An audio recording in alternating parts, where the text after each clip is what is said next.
Welcome to the first episode of the Geopolitical Puzzle. For this first episode, my guest is Shannon K. O'Neil. Shannon K. O'Neil is the Vice President, Deputy Director of Studies and Nelson and David Rockefeller Senior Fellow for Latin America Studies at the Council on Foreign Relations. She's an expert on global trade, supply chains, Mexico, Latin America, and democracy. She's the author of the book The Globalization Myth, Why Regions Matter, published in October 2022. She explained the growth of three main global manufacturing and supply chain hubs and what they mean for the United States economy.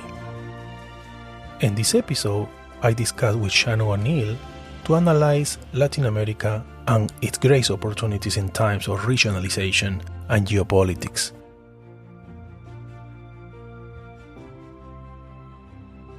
Shannon, how are you? Welcome to this first episode of the Geopolitical Puzzle. How are you? I'm great. Thanks for having me. It's an honor for this first episode. Shannon, let's split this conversation in two parts. One will be about a very interesting article about globalization in Latin America, and the second part we will talk about your book, The Globalization Myth, Why Regions Matter, that you published in October 2022. So my first question is about this article that you published in America's Quarterly entitled Why Latin America Lost at Globalization and How It Can Win Now. You explain that globalization has brought a lot of economic growth, however, it has also brought inequality. Many regions and countries grew more or better in their own way. You mentioned that Latin America was left behind. What happened, Shannon? Would you mind elaborating a little bit in this point? Well, there are a lot of things that happened, right? But we look at this last 40 years, and partly I talk about this in the book, and what we have seen over these last 40 plus years, these are the years of, what we think of as hyper-globalization, what we see the rise of global supply chains and the like. And what's interesting over these last 40 years, when you start looking at trade data, is not all that many countries actually participated. There are only about 25 countries in the whole world over the last 40, 50 years that saw trade as part of their economy double or more, where they really transformed their economy. So that's one thing. And very few, actually, Latin American countries were part of that. Mexico was part of it, but very few South American countries were part of that whole process. The second thing you see over these last 40, 50 years is not so much globalization, but real regionalization. So we talk a lot about global supply chains, especially after COVID, but really what you find around the world are much more robust and deep regional supply chains. So when you see an iPhone made in Asia, it's made across all of Asia. You don't see parts really going across the Pacific Ocean or the Atlantic Ocean that go into that iPhone. Or when you see the making of a car, you see the making of any kind of electronics or even clothing, textiles, all these sorts of things.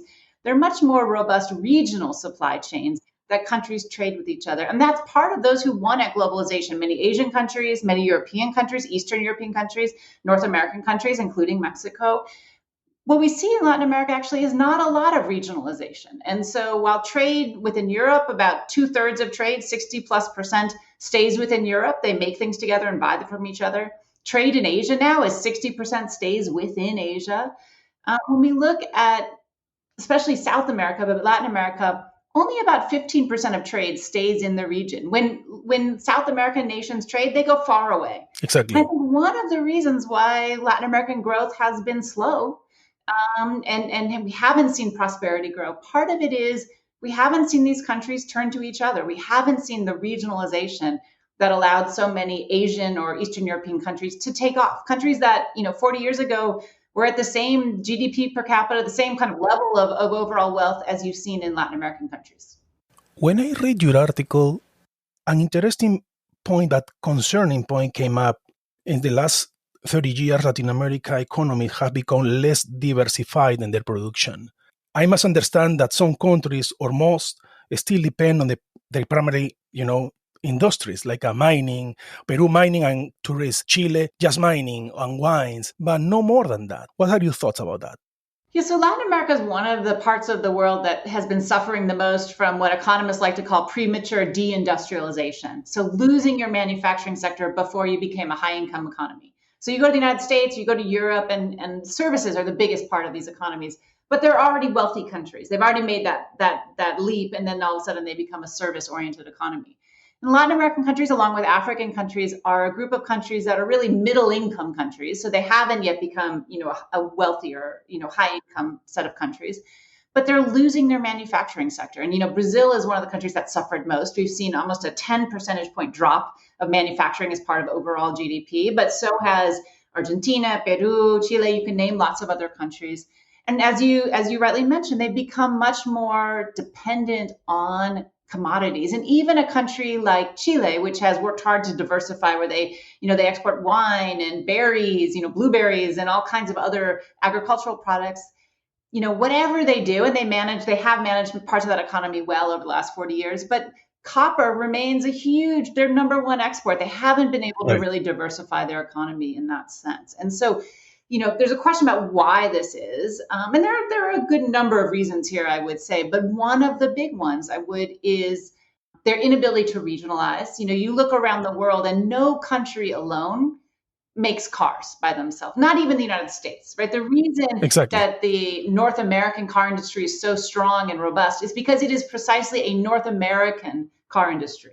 The reason that Japan or now Korea are such strong producers of cars is because they make cars across Asia. Thailand, Indonesia, Vietnam, China are all part of that supply chain. And the same can be said with Europe. It's not just Germany that makes cars. They have parts all over Slovakia, Slovenia, Romania, France, other parts of Europe. And so Latin American countries, when they've tried to make machinery or other kinds of manufactured goods, have often tried to go by themselves, right? Brazil tries to do it alone, or Argentina tries to do it alone. And the economies are just too small. There's not enough, of a market base. There's not enough of a labor base. There's not enough of a capital base, natural resources, all the things that go in there. And so here again, I think this isolation of so many of the countries in Latin America, their inability to work together, means their markets are too small for a lot of big corporations or producers to come in. Shannon, since this podcast is about geopolitical issues, how this situation can affect, geopolitically speaking, not having solid commercial ties between the countries in the region? Because we already have, for example, Mercosur, we already have the Pacific Alliance, that you explain very well in your book. What are your thoughts about this? It's so critical. The lack of regionalization or integration between Latin American nations isn't for a lack of trying. And if you go back in Latin American history from the 1960s on, there are almost 20 different agreements that were all about trying to integrate the economy. So they're the ones you mentioned. There's, Mercosur and the Pacific Alliance, but there's things like UNASUR. There used to be ALADI. There were all of these acronyms that were all basically political or social or infrastructure or commercial agreements to try to bind the nations together. And many of these, unfortunately, ended up being mostly photo opportunities. People got together, there were summits, people talked, but you never really saw it come together and put anything concrete on the ground. No. And I'd say the latest one that we just saw with, new presidents in Brazil, in Chile, in Colombia come together trying to revive UNASUR, Lula and Petro and Boric all came together. And it was supposed to have, concrete infrastructure projects and the like, and it all got overshadowed with, whether or not Maduro was considered, an authoritarian leader or not, in sort of the rhetoric. So it got overwhelmed by kind of the political optics rather than the real ties that could have mattered. And one of the challenges for Latin America, as you look, is, and I would leave Mexico aside, but looking at the rest of the nations, is one, they don't have a lot of free trade agreements, but two, the ones that they do have, and you sort of rightly already pointed out, they didn't quite have any teeth, right? So Mercosur, if you look at it was signed, began in 1991. That first decade, it did pretty well. In fact, you saw trade between the members, Argentina, Brazil, Paraguay, and Uruguay. You saw trade grow faster between the four countries than with the rest of the world. You saw some integration, particularly in the auto sector and a few other sectors. And then, this is all history, but, the Brazilian real devalues, and all of a sudden, the countries, when push comes to shove and it gets a little bit harder, they put in hundreds of exemptions. So lots of the things, protectionism comes back, and it doesn't really have a lot of teeth. And today, those nations trade much less with each other than they did in the past. Less than 10% of trade is between that. So Mercosur really didn't fulfill the promise that it was supposed to be a customs union, and it never quite got there. Same thing with Pacific Alliance. There was a big announcement in the 2010s. The presidents would all get together, and today, I think you'd be hard pressed to find one president of the members of the Pacific Alliance who really care about it. And so I think that's part of the challenge too, is that when it is time for actually hard decisions to be made, for some of this integration to happen, for investments to be put forward to build roads and rails and ports and infrastructure grids, when that happened, or when that moment came, most Latin American countries decided not to. They went back to their domestic politics. And when they did decide to trade, they looked much further away, either to China or to the United States or Europe or elsewhere. Shannon, speaking about investment, I want to talk a little bit about opportunities. Latin America in general have a great opportunities as well because of the climate change pledge that is around the world, the emerging green economies, so green fuels and clean energy technologies, and the carbonization targets. What are your thoughts about that? Do you think that the lithium is going to be a crucial player in this kind of new era? I think there's two big opportunities with the green transition for Latin America.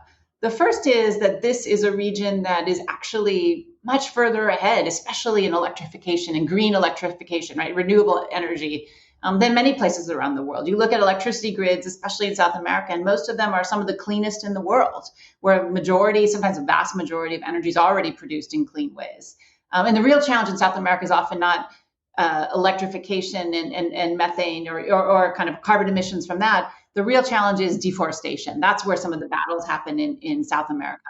So one is they're already a leader, so there's a lot to learn there, and benefits for those who want to manufacture elsewhere, where they can, if they have climate pledges to meet big companies, well, they can find a clean electricity grid for their manufacturing in many countries in Latin America. So that's one benefit. And then the other one that you point to is, as we look at this green transition for the world, and that's going to be electric vehicle cars and large capacity batteries. That's going to be a whole host of kind of green technologies, green hydrogen, and all those sorts of things. Lots of this depends on critical minerals. And when we look around the world where those critical minerals exist, Latin America has a true bounty. The Western Hemisphere writ large has a true bounty.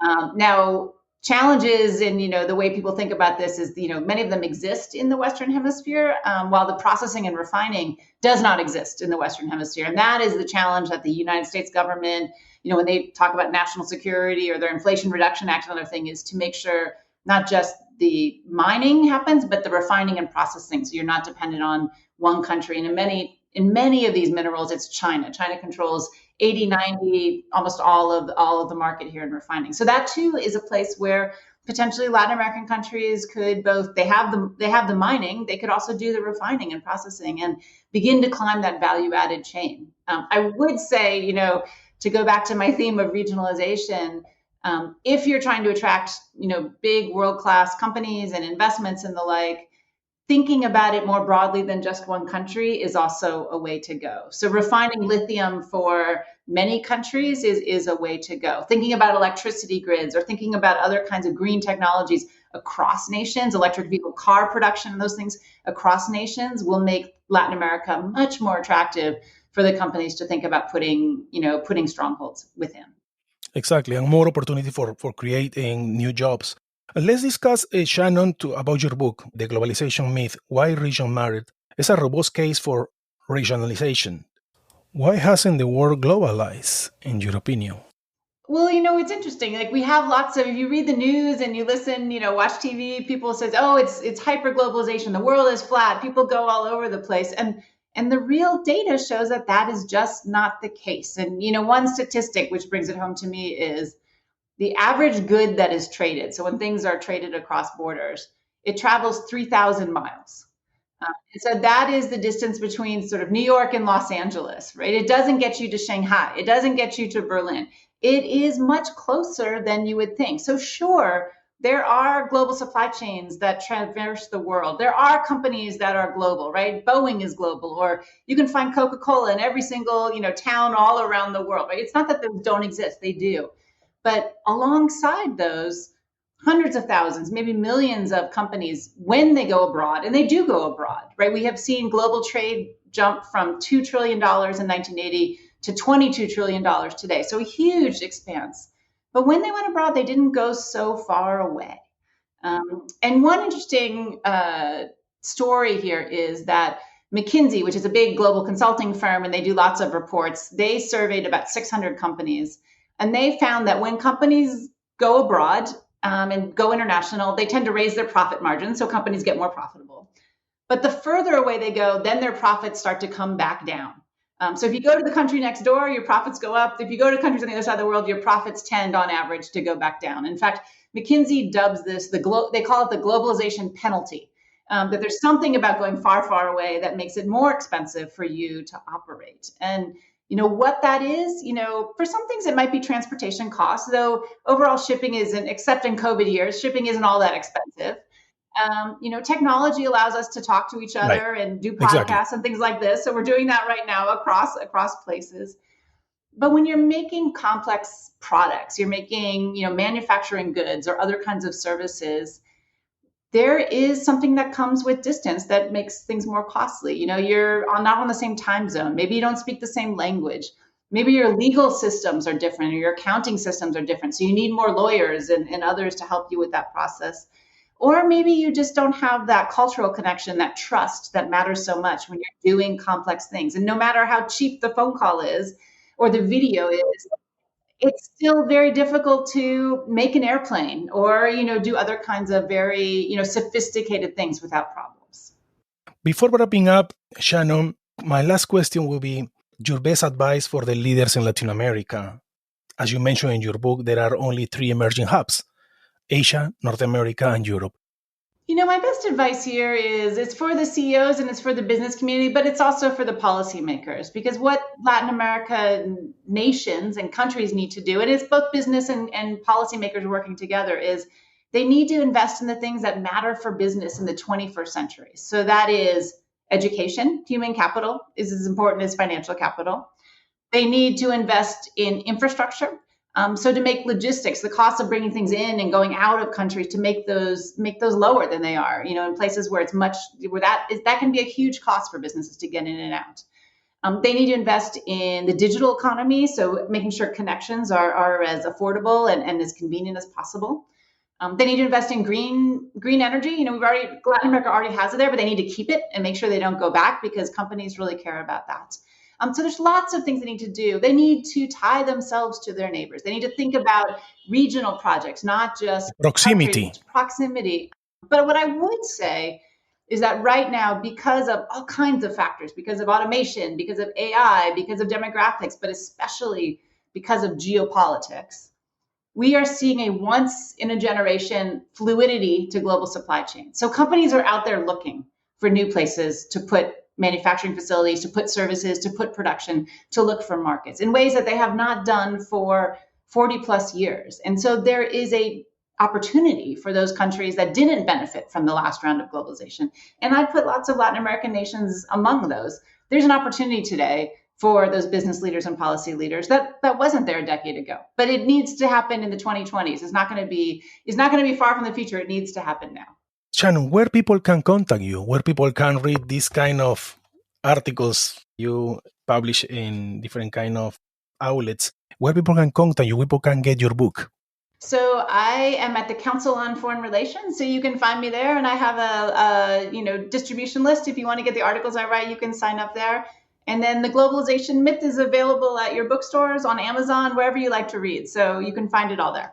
That's great. Shannon, I would like to say thank you for your time, for being my first guest on this new podcast, The Geopolitical Puzzle. Thank you so much for your time. Well, thanks, Juan Carlos, and I wish you great luck with the podcast. Thank you so much. I'm Juan Carlos Giraldo from Boston, United States. Thank you so much, everyone.